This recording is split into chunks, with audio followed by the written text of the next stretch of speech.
अस्सलाम वालेकुम दोस्तों ये पिक्चर्स जो हैं बहरिया टाउन लाहौर की हैं, जहाँ पे मुकम्मल कर्फ्यू जैसा समा है। बहरिया टाउन के अलावा कोई और बंदा वहाँ पे दाखिल नहीं हो सकता जो उधर के रहायशी। और आज सुबह ये काम जो है स्टार्ट हो गया। तो आप देखें ज़रा ये किस तरह स्टार्ट कर रहे हैं।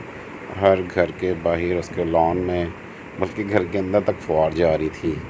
ये जो स्प्रे कर रहे हैं कोरोना से रिलेटेड मेडिसिन जो भी है ये कर रहे हैं। देखिए रोड्स पर और सारा जो है ये इसी तरह स्प्रे हो रही हैं। और ये 2-3 दफ़ा होती है एक दिन में ना।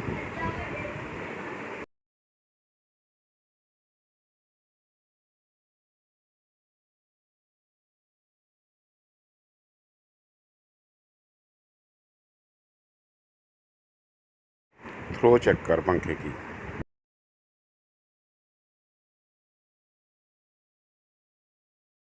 ये बहुत एक अच्छा कदम है बहरिया टाउन वालों का, लोगों की सेफ्टी के लिए।